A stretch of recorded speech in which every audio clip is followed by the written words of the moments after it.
ایک کتاب میں لکھا ہے کہ جبرائیل علیہ السلام حضور پاک علیہ السلام کے پاس آئے اور فرمانے لگے اللہ نے کچھ کلمات آپ کو عرش کے خزانے سے بھیجے ہیں. اس میں سب سے پہلے الفاظ جو ہے نا وہ کیا ہے؟ یا من اظہر الجمیل وستر القبیح.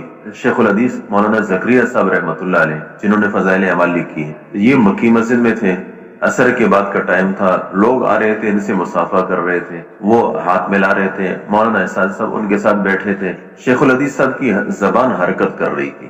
وہ جو مجمع ختم ہوا نا تو اس کے بعد جو ہے وہ مولانا احسان صاحب فرماتے ہیں کہ میں نے ان سے پوچھا حضرت آپ کیا پڑھ رہے تھے؟ جب لوگ آپ سے ہاتھ ملا رہے تھے تو آپ کیا پڑھ رہے تھے؟ آپ کی زبان حرکت کر رہی تھی. شیخ الحدیث صاحب نے فرمایا میں پڑھ رہا تھا یا من اظہر الجمیل وستر القبیح. اے وہ ذات جو خوبیوں کو ظاہر کرتی ہے اور خامیوں کو چھپاتی ہے. اللہ کی ذات کیا ہے؟ خوبیوں کو ظاہر کرنے والی ہے اور خامیوں کو چھپانے والی ہے. اللہ نے میری خوبیاں ظاہر کی ہے، میری خامیاں چھپائی ہے. سب میرے ساتھ ہاتھ ملا رہے ہیں، سب وہ کر رہے ہیں. اگر میری خامیاں لوگوں کے سامنے ظاہر ہو جائے تو پتہ نہیں کوئی مجھے قریب بھی چھوڑے کہ نہ چھوڑے. اسی طریقے سے اللہ نے ہم سب کی خامیوں کو چھپایا، ہماری خوبیوں کو ظاہر کیا. ہمیں بھی ایسے ہی کرنا چاہیے، ہمیں بھی لوگوں کی خامیاں چھپانی چاہیے، خوبیاں ظاہر کرنی چاہیے. لیکن ہے اس کا الٹ. ہمارے سارے معاشرے کے اندر آپ تھوڑے سا دیکھیں، اگر کوئی آدمی الٹا کام کرے گا نا پورے کے پورے محلے میں اس کا ڈنڈورا پیٹ جائے گا، فلاں نے یوں کیا ہے. اور جو لوگ چھائیاں کر رہے ہیں اس کا کسی کو پتہ نہیں، اس لیے کہ ہمارے ہاں اس کا تذکرہ ہی نہیں. مسلم شریف کے مقدمے میں لکھا ہے کہ جس چیز کو مٹھانا ہے اس کو عدم ذکر سے مٹاؤ. ہم اچھائیوں کے مٹھانے میں لگے ہوئے ہیں، اس کا ہم نے تذکرہ چھوڑ دیا.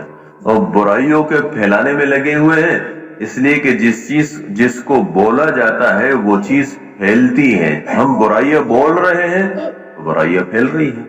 اللہ معاف کرے. اس وقت ہمارے معاشرے کے اندر کیا خیال ہے؟ اب جو ہے نا وہ خبریں اٹھا کے دیکھ لیں. مثال کے طور فلاں جگہ قتل ہوا، فلاں جگہ زنا ہوا، فلاں جگہ اتنے قتل ہوئے، فلاں جگہ اتنی چوری ہوئی، فلاں جگہ اتنے کرپشن ہوئے.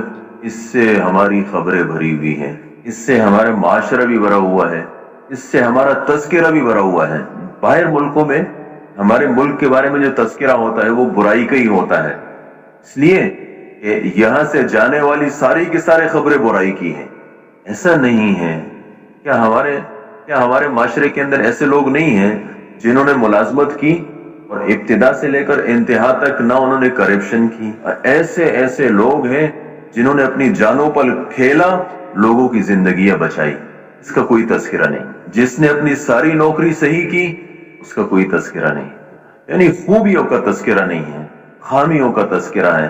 اللہ کا حکم ہے، اللہ کا حکم ہے وَلَا تَجَسَّسُوا. فرمایا دیکھو جاسوسی مت کرو. جاسوسی کسے کہتے ہیں؟ لوگوں کے عیب کے پیچھے پڑنا. یہ کیا کر رہا ہے؟ اس میں تو ہماری زندگی لگ رہی ہے. غیبت کیا ہے؟ غیبت یہی ہے نا کہ بھئی کسی کی برائیاں ہیں اور آپ وہ موجود نہیں اور ڈنڈورا پیٹ رہے ہیں. دوسری بات یہ ہے کہ بہت ساری غلطیاں ہوتی ہیں. یعنی ایسا نہیں ہوتا ہے کہ ہم کسی کی بات سنتے ہیں اور بغیر تحقیق کے آگے پہنچا دیتے ہیں. اس شخص کو حضور صلی اللہ علیہ وسلم نے کیا فرمایا؟ فرمایا کفا بالمرء کذبا ان یحدث بکل ما سمع. فرمایا انسان کے جھوٹا ہونے کے لیے اتنی بات کافی ہے کہ ہر سنی سنائی بات کو آگے پہنچائے. ہم کیا کہتے ہیں؟ جی ہمیں تحقیق کی کیا ضرورت ہے؟ بھئی جب آپ کو، میں نہیں کہتا کہ آپ کو تحقیق کی ضرورت ہے، لیکن آپ کو آگے پہنچانے کی کیا ضرورت ہے؟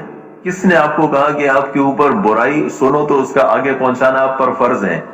نہ فرض ہے، نہ واجب ہے، نہ سنت ہے، نہ مستحب ہے. بلکہ ایسے شخص کو حضور صلی اللہ علیہ وسلم نے مکار دوست فرمایا اور اس سے پناہ مانگی ہے. اللہم انی اعوذ بک من خلیل ماکر. اللہ میں تیری پناہ مانگتا ہوں مکار دوست سے. کون ہے مکار دوست؟ فرمایا ارآ حسنۃ دفنہا. اگر نیکی دیکھتا ہے تو چھپاتا ہے. وَإِرَّأَ سَيِّئَةً أَفْشَاهَا. اور اگر برائی دیکھتا ہے پھر اس کا ڈنڈورا پیٹتا ہے. اس لیے میرے محترم دوستو، بھائی اور بزرگوں، ہمارے اسی معاشرے کے اندر ایسے لوگ ہیں اور ایسی نیکیاں کر رہے ہیں جس کا کوئی تصور بھی نہیں کر سکتا، لیکن آپ نے کبھی نہیں دیکھا ہوگا کہ اس کا کوئی تذکرہ ہوا ہو. ہم کیا کہتے ہیں؟ جی وہ اصل میں